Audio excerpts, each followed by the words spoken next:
Hello everyone, my name is Amanda Chavez and I'm a graduate student in Applied Behavior Analysis at the University of Kentucky. Today I'll be presenting on my study, The Effects of Systematic Manipulation of Reinforcement Within a Classroom Management System. During this presentation, we'll walk through four main sections. First, we'll talk about my inspiration for the study. This includes my teaching experiences, a literature review, and my research questions. After that, we'll discuss the participants, setting, and materials needed for the study. Then we'll discuss the target behavior and my data collection methods, and then I'll close with my experimental design, intervention procedures, and social validity. Alright, so now I'll dive into my teaching experiences, a literature review, and my research questions. So before entering graduate school, I got my bachelor's in special education. When I was accruing hours for my teaching certificates, I spent a lot of time in general education classrooms. Here I noticed that teachers seemed to reward students who were well behaved. Rewarding students looked like giving praise or providing rewards within their classroom management system. So if they used a clip chart system, then they would clip these students up. On the opposite end, there seemed to be the same group of 2 to 3 students that really got under their teacher's skin by being off task or disruptive. Teachers would try to discipline these students by talking to them about their behavior, reprimanding them, or punishing them through their classroom management system. So if they used a clip chart, then they might clip those students down. It seemed like it was really difficult for teachers to catch these students being good. Once it became time for my graduate thesis, I thought back to these experiences and how I could create a study to support teachers in rewarding those students that are typically engaging in challenging behavior. After reflecting on my teaching experience, I searched the literature for more information about classroom management. Owens et al. 2018 discuss how there's an increasing concern for teachers to be consistently implementing classroom management strategies. But while there's a big push for teachers to incorporate this, Flores et al. 2018 noted that teachers feel as though they have a lack of training in this area. In addition, they shared that teachers had a lack of confidence in their ability to manage their classroom. Using ineffective strategies plus having higher rates of student challenging behavior can really impact teacher burnout as well as job satisfaction. After looking at classroom management on its own, I researched reinforcement within classroom management. I first found that token economies were well-established behavioral interventions that have shown to decrease challenging behavior. These can be put in place for an individual student, a classroom, or even an entire school. Next, I found that ClassDojo was a widely used digital token economy system. The ClassDojo website even says that ClassDojo has been actively used by 95% of U.S. schools, serving kindergarten to 8th grade learners.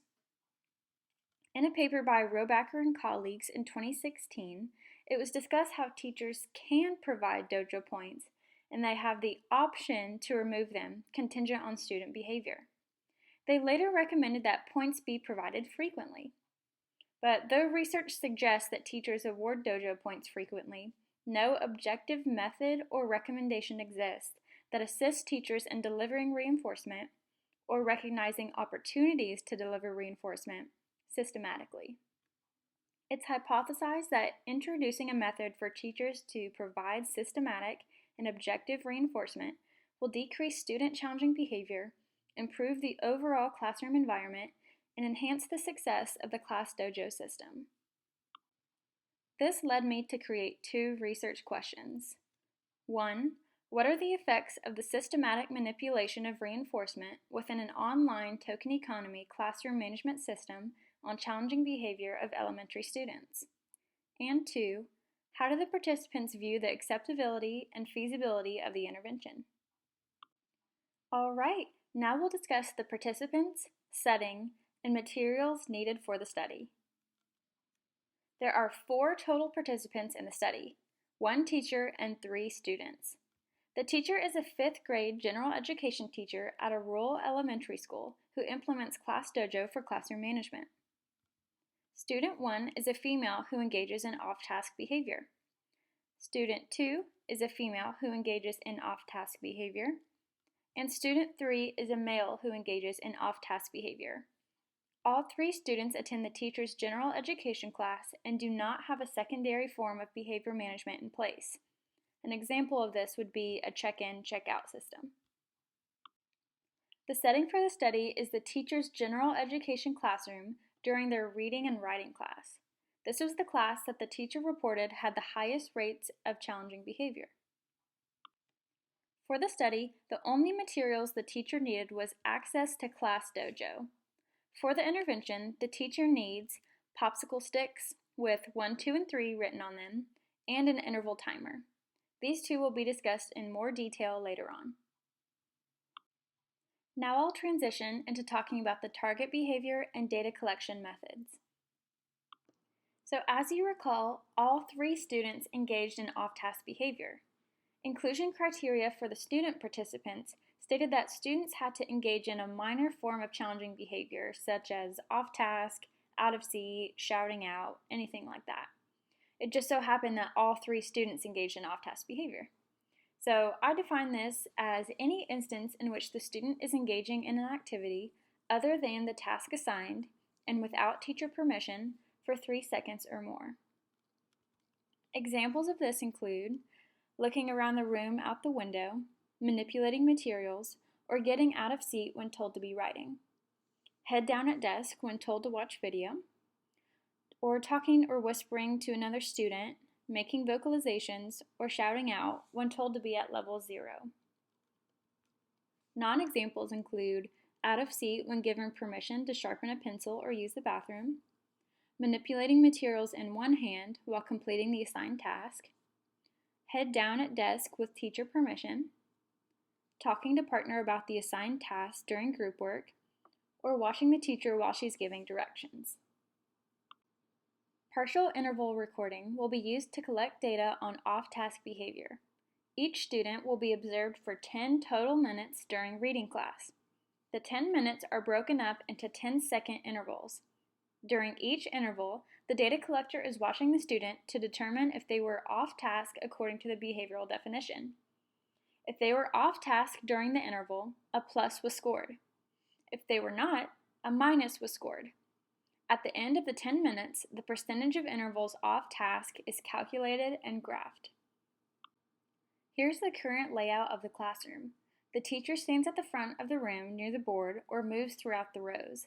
As she's teaching, me and a reliability data collector will sit or move around the classroom to collect partial interval recording data on participant off-task behavior. Now I'll talk about my design, intervention procedures, and social validity. I will be using a single case withdrawal design, also known as an AB-AB design, to study the effects of systematic manipulation of reinforcement on student off-task behavior. I'm currently in the first A condition, or the first baseline condition. Here the teacher is implementing Class Dojo as she normally does. Next, we'll transition to B, or intervention. Here the teacher will provide dojo points systematically. After that, we'll transition back to baseline, then we'll end in intervention. Throughout this time, data will be consistently collected on student off-task behavior. I'll move from one condition to another when the graph of the mean student off-task behavior is stable, when there are at least 5 data points in the condition, and when sufficient inter-observer agreement and procedural fidelity data have been collected. Okay, so now we can discuss what the intervention looks like specifically. These are going to be the steps that I'll train the teacher on in order for her to systematically deliver reinforcement. Step 1 will be to help the teacher mentally separate the classroom into objective thirds. This will be easy because the room is already broken up into 3 lines of desks. Next, step 2 is to prepare. The teacher will download a specific timer app onto her phone and I will tell her what to set it to. The timer will sound at regular intervals for the entire reading class.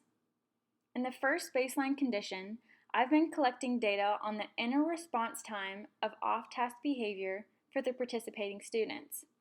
For this study, inner response time is the time in between one instance of off-task behavior ending and another instance beginning. So in other words, How long can each participant go without being off task? The teacher will set the timer to sound on the average of 1 minute less than the lowest mean inner response time of the participating students. Alright, so step 3 is to announce. The teacher will announce what condition it is to the class. For intervention, the teacher will say something like, "Okay everyone, it's time for reading. Remember to be on your best behavior. I'll be using popsicle sticks and giving out dojo points today." Step 4 is to teach. This is where the teacher provides instruction as they plan to. Now step 5 is to pull. So when the timer sounds, the teacher should pull one popsicle stick from the jar and read the side of the room that it says, so 1, 2, or 3, in their head. Step 6 is to recognize. The teacher should verbally recognize the students on that side of the room, plus the participating students, regardless of where they're sitting in the room, who are on task at that moment. An example of this could be, "John, Sally, Hannah, and Chris, I love the way that you all are on task right now." Step 7 is to reward. So the teacher should provide 1 dojo point to each student that they verbally recognized. For example, the teacher could say, "John, Sally, Hannah, and Chris, I love the way that you all are on task right now. You each earn 1 dojo point." And lastly, step 8 is to repeat steps 4 through 7 throughout the class period. So if you notice, the participating students, or the ones that are off task at a higher rate than their peers, have the opportunity to be verbally recognized and rewarded every time the timer sounds.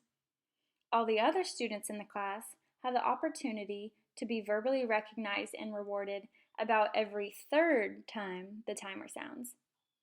I believe that this could be an easy way for teachers to adapt or modify their classroom management system to meet the needs of all of their students. At the end of the study, I plan on giving the participating teacher this questionnaire regarding the intervention procedures. These questions were designed to gather information on her acceptability of the goals, procedures, and results of the study. Here's the questionnaire I plan on giving the participating students at the end of the study. The goal of this is to gather information on student perceptions of the procedures. Here are some references I used during my presentation today. And lastly, here are credits for the design template of the PowerPoint. Thank you all for watching.